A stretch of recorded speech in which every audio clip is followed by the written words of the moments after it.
it's Ivy Slater, and you're listening to Her Success Story podcast, a show where gutsy businesswomen share their success journey.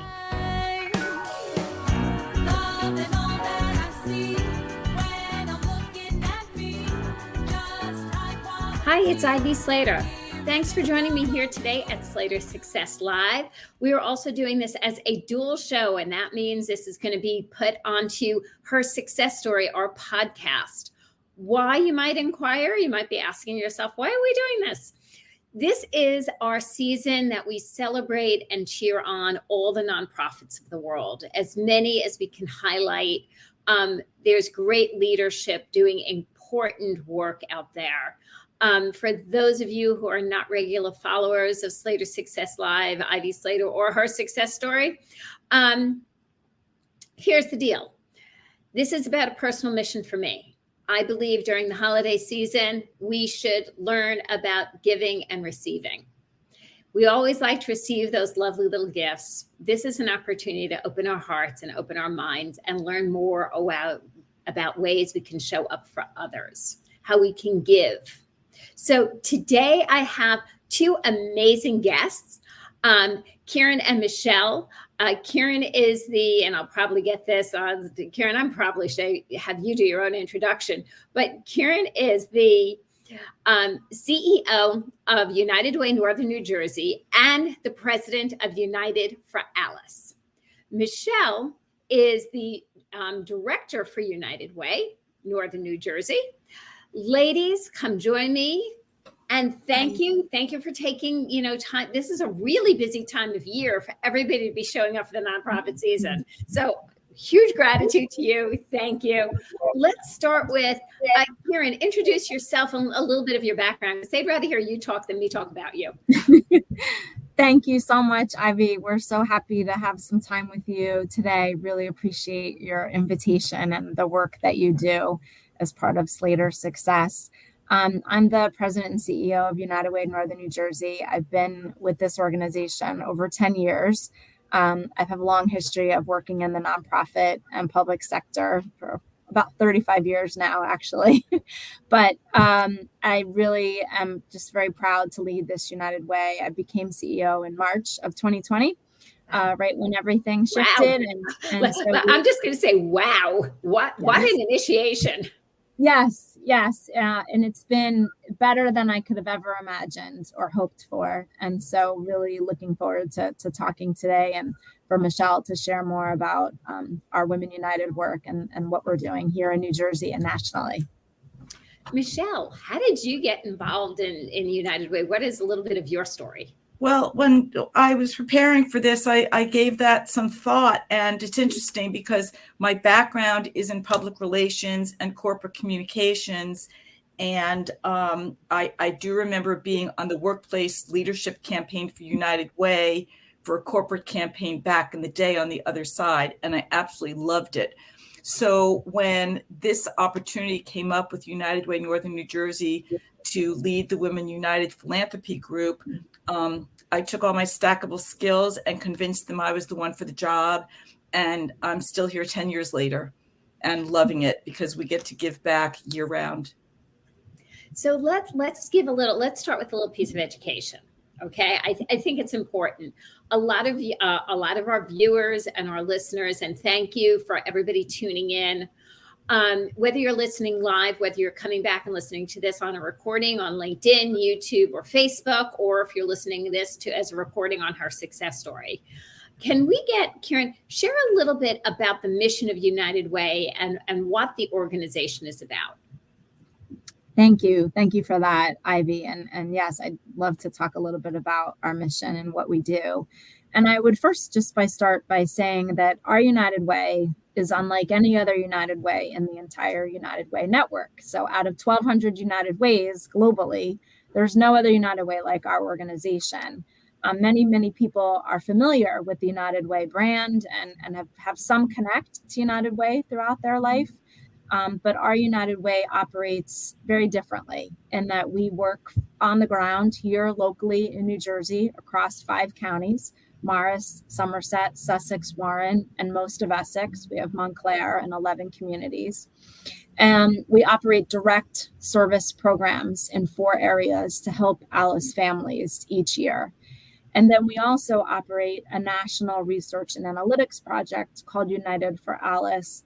And for viewers and folks may not be familiar, ALICE stands for Asset Limited, Income Constrained, Employed. And it represents here in New Jersey, 37% of our households in New Jersey fall below what we call the ALICE threshold. And I want to jump in here, because very often when we talk stats or statistics, right, it's, oh yeah, and it's 37% and you keep going.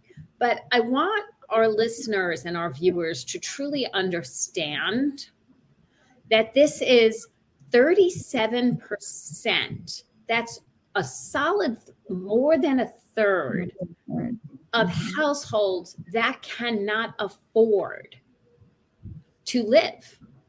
Right. Live with shelter, with clothing for their families. And this is, for those who've been followed, I am a New Yorker. I have, born and bred. This is our neighborhood, people.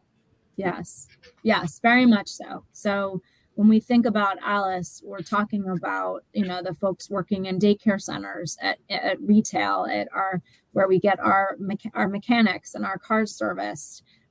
Folks working in nursing homes and on the front line in hospitals, the essential worker that we all really relied on. That's who Alice is. You're absolutely right, Ivy. They are our neighbors, and they're really the mainstay of our entire economy, retail, service, the care economy.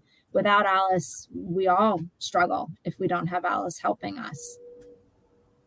So Michele, share a little bit about what the Alice program, how it comes in and helps these families. What is this about? Because in the business portion of this, and we're all business women here, and most of our viewership and listeners are business people. We understand that there's a pain point and there's a result, right?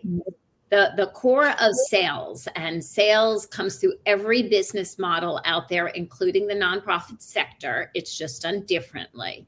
So when we see the problem and the pain point of the recipients and the families that Alice helps, and the results, what is the other side of that? Can you share a little bit about it, Michele? Well, so to Kiran's point, we are a national research project, and yet there's boots on the ground locally.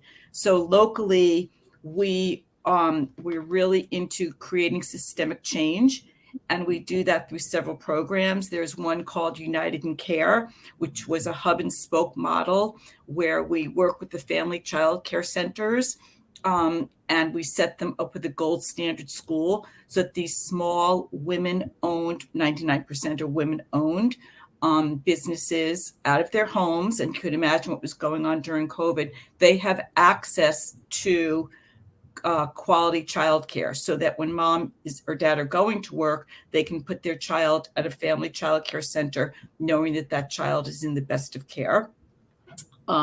We have an Alice at Work program, which is working to train corporations and businesses to really little things they can do to improve life for Alice, because that mom needs to decide. She needs to know her schedule. And for many businesses or Alice workers, your security guard at a corporation, your cafeteria worker, your janitor, they will not know their hours until the night before their 2-week stint.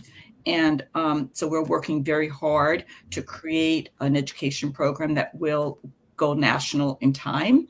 We also do locally, we do tax prep, and it's a free tax prep program with VITA, and we are very well respected in this area, where we will prepare taxes for Alice in poverty level at no cost, helping to bring back thousands of dollars into Alice's pocket, which then in turn they can pay their bills, their medical bills, a flat tire, their childcare, or and invest it back in the community.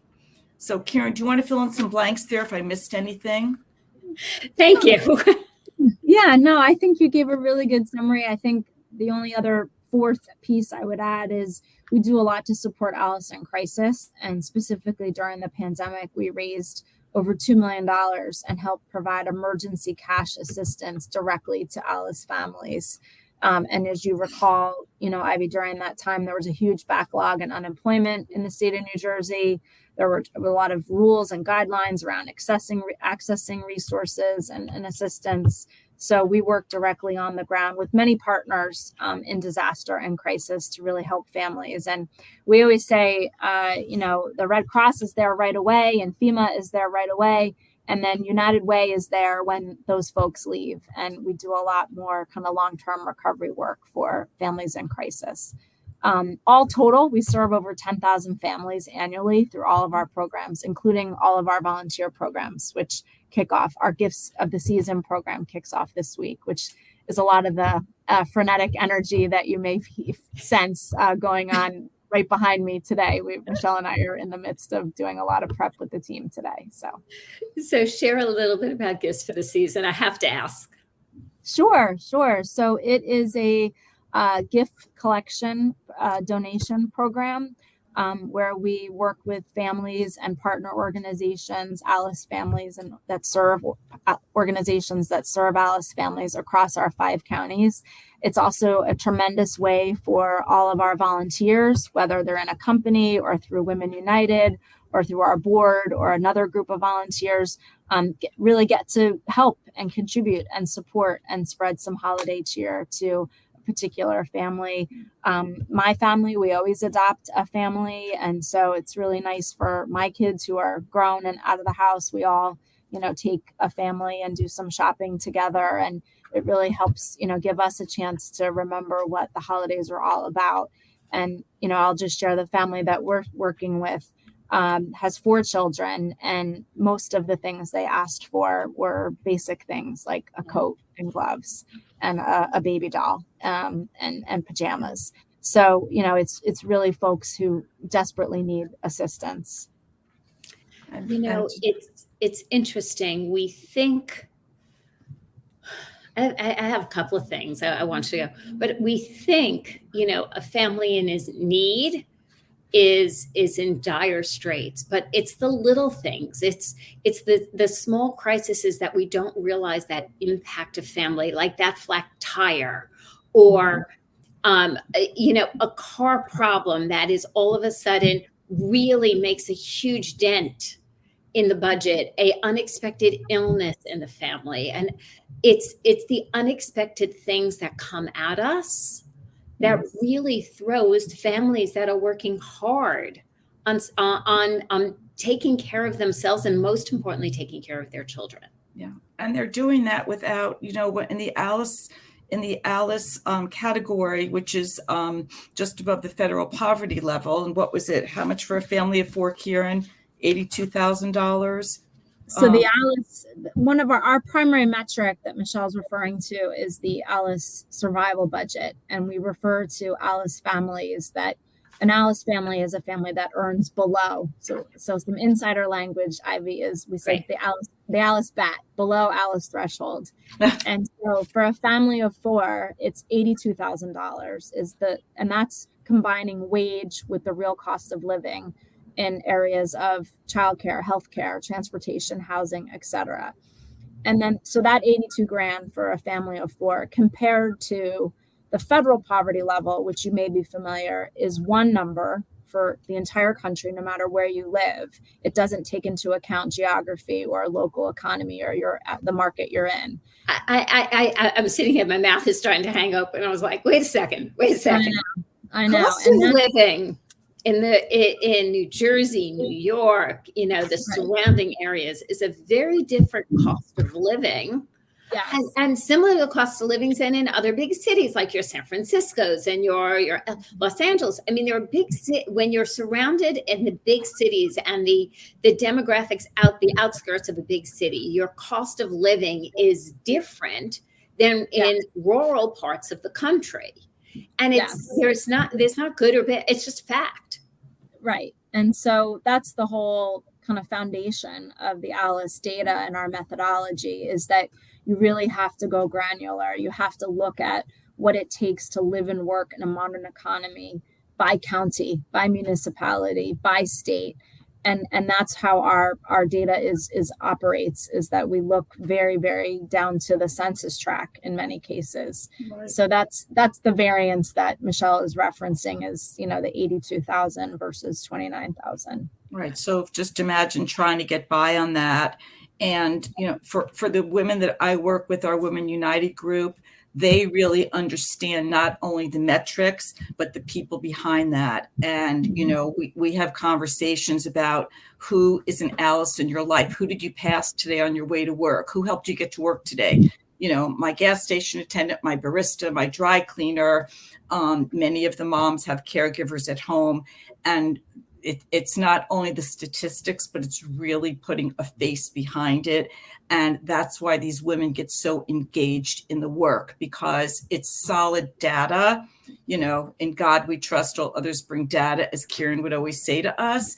But they're rolling up their sleeves and getting involved. And that's something else about women. They don't want to just make their donation. They want to do things like gift of the season. They want to go to harvest vegetables, which we did this summer, and bring them to the schools. They want to build a playground. They want to make soups.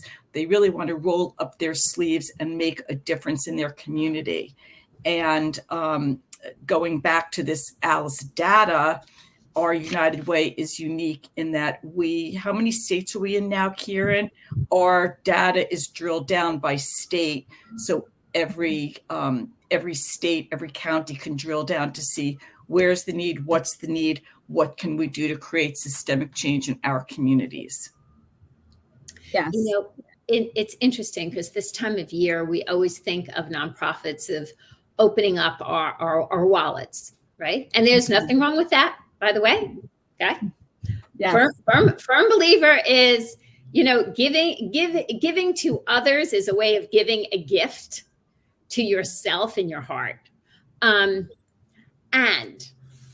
I will also say there's a huge importance for the people who show up to volunteer. So can we talk a little bit about the amazing droves of volunteers that you have rallied, and the people who get involved that way?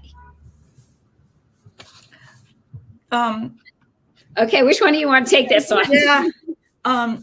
Well, I'll start. I will say that, again, women in particular love to show up. And you can't imagine what they've showed up for. I gave a few examples, and I could throw in tools for schools and all the cars that go all over northern New Jersey to deliver backpacks and pick up things and distribute it and make sure the right person gets it. And if one little guy was left out, we make sure that they get what they need. And I'd say the same thing for all of our volunteers. They're always looking to step up and get involved. And I love the way, giving from the heart. That's, to me, is different than the for-profit sector where you give money, but this is money from the heart, and then you see where it goes to create this change. Kiran, we have our boards, we have everybody stepping up, volunteering, connecting. Connecting is the biggest thing. Is we just make connections and relationships that are long lasting, and all those tentacles just go out literally nationwide. And I will say, in the little bit I was at one of your events, I think pre-COVID, to see the droves of people that show up to make a difference. I think that's one of the most amazing things about United Way in my 10 years, that I am continually amazed by the caliber of our volunteers. As Michele, spoke to, our Women United volunteers. We have another affinity group from the commercial real estate industry. We have a 25-year history with volunteers and donors and companies in that sector. Michele mentioned our board. We have numerous amounts of committees. We have a National Research Advisory Council that's, 65 researcher volunteers across the country. So and then we've got the folks that are certified, trained by the IRS, that are part of our free tax preparation program. So it's really a mix of everything. And they're the mainstay of our work. We wouldn't be able to function without them. They fundraise, they advocate, they volunteer, and, they're fulfilled, which, there's nothing more fulfilling, to your point, than making a donation or rolling up your sleeves and seeing a change in somebody's life. And, quite frankly, they also network and make a lot of connections for themselves as well, business, personal. So it's really a win-win. We have everything from community philanthropists to volunteers to lots of men and women in the C-suites, right down to your security guards. So it really draws in people who really get the work, and you clearly do, Ivy. So thank you for that. I feel like I have one of the best jobs in town, because not only are you working with these incredible humans, even our staff, it's, that everybody is just in it to make a difference together. So let me ask you guys on a personal note. Start with Kiran and then Michele. What drove you into this world? So from your backgrounds, from our education, it's like all of a sudden we end up, with Kiran, was the nonprofit sector always where you were mission driven, or did this come about differently for you? Yeah. I'm very lucky, because I've really only worked in the nonprofit and public sector. I've worked in government and for nonprofits here in New Jersey and New York City. I had the opportunity to do a lot of internships as an undergrad, and I went to graduate school and continued, and I really wanted to make a difference. And so I was really fortunate to, be in different organizations, working very community-based on the ground in Newark and Paterson and a few different local CDCs across New Jersey. I've worked hands-on. I ran a large-scale after-school program in New York City and Washington Heights and Harlem and Bed-Stuy, multi-site. And similar in New Jersey, prior to coming to United Way, I ran a statewide network of after-school programs. And really what brought me to United Way was the call out for Alice. I remember seeing the job announcement, and for the first time in my entire career, I applied for a role without knowing anyone, without being recruited, without either formally or informally. I was just so compelled by this notion that of Alice and the opportunity to really use data to drive change. And so I for the first time, I literally stayed up all night. I read the report, I wrote a cover letter and submitted, and didn't hear anything. And I decided a month or two later that I'm just going to pick up the phone. I'm going to be old school. And Michele knows this story. By the way, I love that. Yeah. I have to say, we don't remember to do that often enough today. We don't remember that when you really want to reach somebody, there's something called an old-fashioned, somewhere in this camera view, an old-fashioned phone that actually works. It doesn't even have a cord anymore, but you pick up the phone. Pick up the phone. So I did. And I left a message for the then CEO, really at the time. And he called me back. He said, I heard your message and let's meet. And 2 days later, I had an offer, coming from him and the board. So it was really just, I was really compelled and really drawn. I'm a first generation on my father's side. My father immigrated here in the 60s from India. My parents struggled. My mother grew up in Newark in the Irish tenements. My parents had a lot of challenge being biracial, having a family very young, not a lot of resources, but they did have their education. And so, even though we struggled, we were definitely Alice coming up. But my parents were really able to work through that and kind of get to the other side of some stability. And a lot of our Alice families don't have that opportunity. And so I've spent my whole career working with Alice families, and I'm just so fortunate to be in this role and in this position right now. Well, Kiran, first of all, I think everybody should hear this interview for just what you said. Is you saw something, it interested you, and you did the next steps that felt right to you to go and accomplish what was important to you. There are so many obstacles and challenges out there. And so often people like, oh, well, I tried and it was online and I couldn't do this. They find everything that waylays them, detours them, obstructs them. Versus, I was actually talking to a client this morning, and I can't make this stuff up, listeners.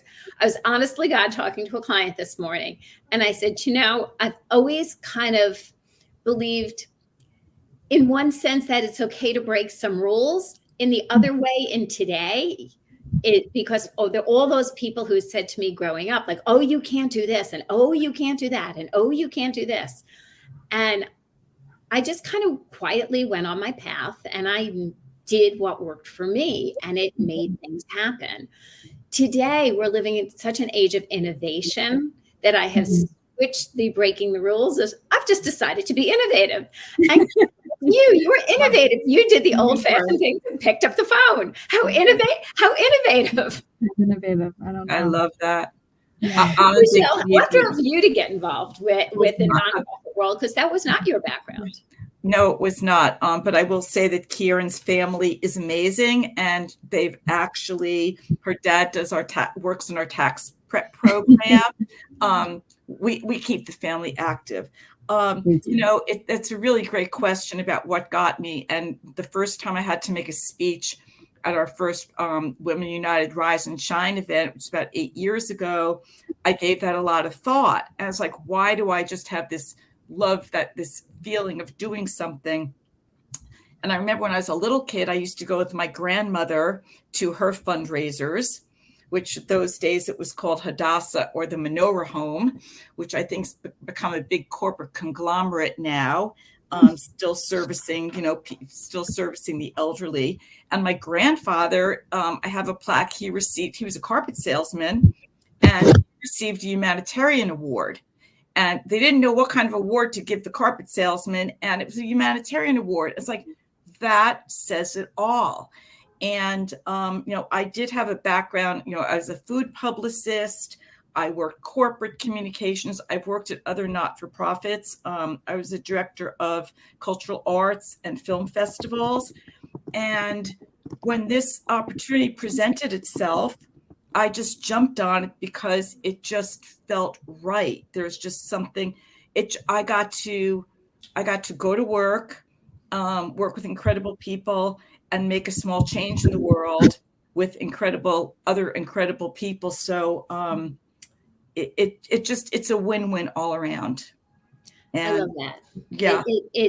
Doing this work is a win-win. Yeah. It's a win-win. And you get to end your day and put your head on the pillow and know you made a difference. Right. And I will say, interestingly, I work with so many women, and I always say I'm almost the bartender for, hundreds of women, because I know their problems and solutions and this and that.